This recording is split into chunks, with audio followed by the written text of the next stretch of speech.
নমস্কাৰ প্ৰিয় দৰ্শক, আশা কৰোঁ আপোনালোকে সকলোৱে ভালে আছে।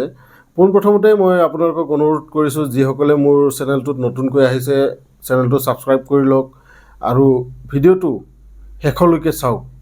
কাৰণ মই আজি এনেকুৱা এটা ঘটনাৰ বিষয়ে আপোনালোকক ক'ম, যিটো ঘটনাই গোটেই ভাৰতবাসীকে এটা চিন্তাত পেলাই থৈ গৈছিল। কেনেকৈ এগৰাকী মহিলা আৰু মহিলাগৰাকী নিজৰে মাক দেউতাক আৰু ভনীয়েকক নিৰ্মমভাৱে এটা ৰুমৰ ভিতৰত সোমাই দাৰে কাটি কাটি হত্যা কৰিছিল।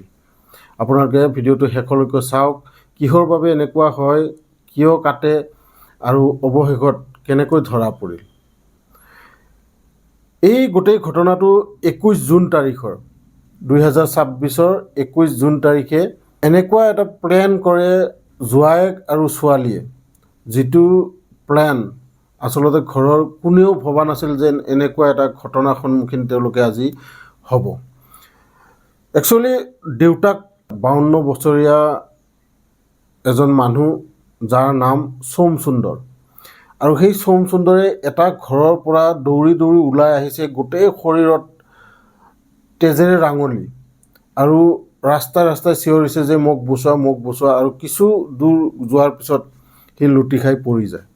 আৰু এনেতে ওচৰে পাজৰে থকা মানুহবোৰে তাক দেখি এম্বুলেঞ্চক ফোন কৰে, লগতে পুলিচকো খবৰ দিয়ে যে এনেকুৱা এটা মানুহ ৰাস্তাত পৰি আছে, আমি হস্পিটাললৈ পঠাই দিছোঁ, আপোনালোকে হস্পিটালত আহি মিলক।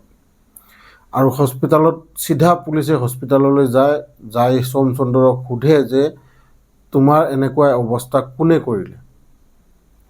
আৰু সোমসুন্দৰে যেনে তেনি কেৱল সেই যি ঠাইত এই ঘটনাটো হৈছে সেই ঘটনাৰ এড্ৰেছটো খালি দিব পাৰিছিল।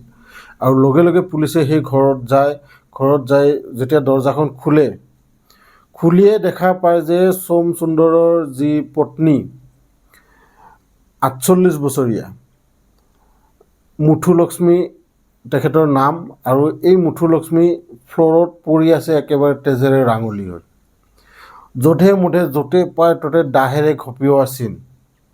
আৰু তাৰপিছত পুলিচে গোটেই ঘৰটো চেক কৰে আৰু ছোৱালীজনী ক'ত আছে বুলি।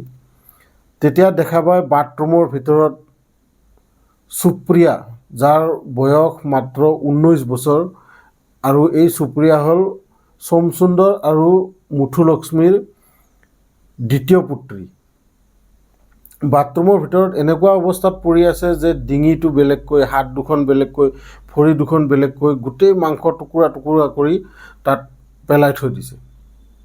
ইয়াত দেখি পুলিচেও আচৰিত হৈ গৈছে যে ইমান ডাঙৰ এটা কাণ্ড কেনেকৈ এগৰাকী নিজৰ ছোৱালী কৰিব পাৰে।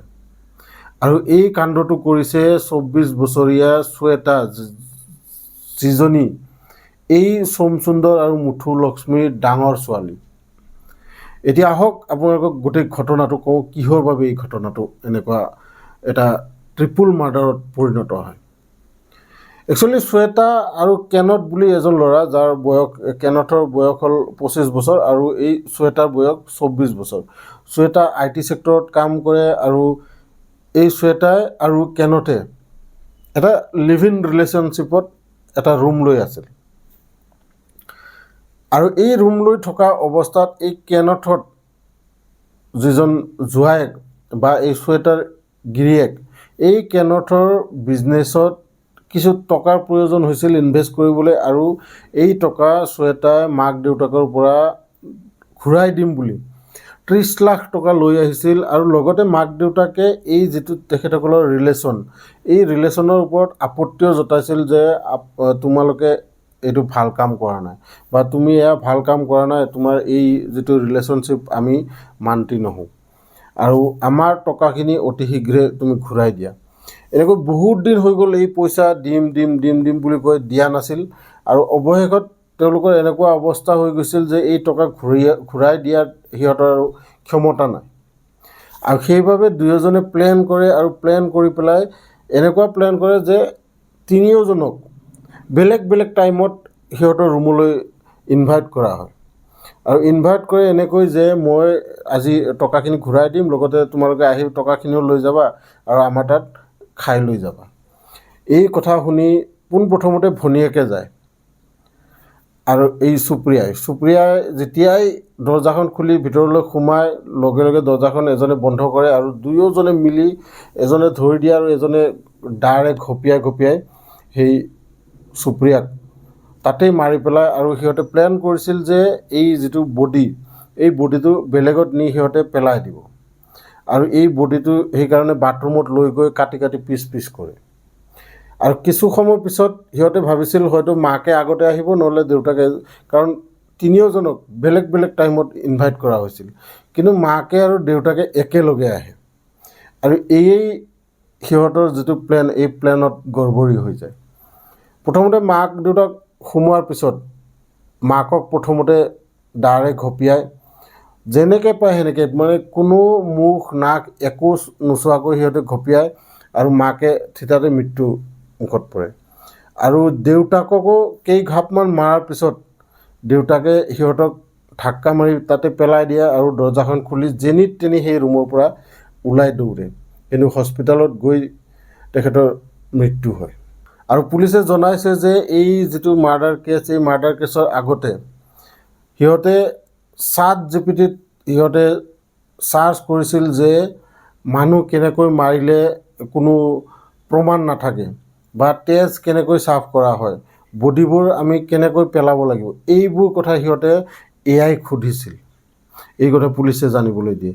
গতিকে ভাবি চাওক এগৰাকী ছোৱালী ঘৰৰে আৰু মাক দেউতাক ভনীয়েকক কি ধৰণে নিৰ্মম হত্যা কৰে।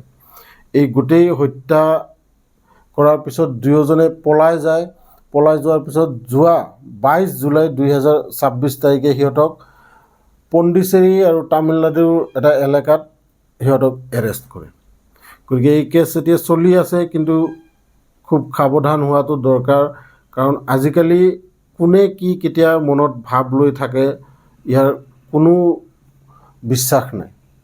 ভিডিঅ'টো কেনেকুৱা লাগিল এয়া কমেণ্ট বক্সত নিশ্চয় জনাব আৰু লগতে যিসকলে নতুনকৈ মোৰ চেনেলটোত আহিছে চেনেলটো ছাবস্ক্ৰাইব কৰিবলৈ নাপাহৰিব। লগ পাম এনেকুৱা এটা ইনফৰ্মেটিভ ভিডিঅ' লৈ নেক্সট ভিডিঅ'ত, তেতিয়ালৈকে ধন্যবাদ।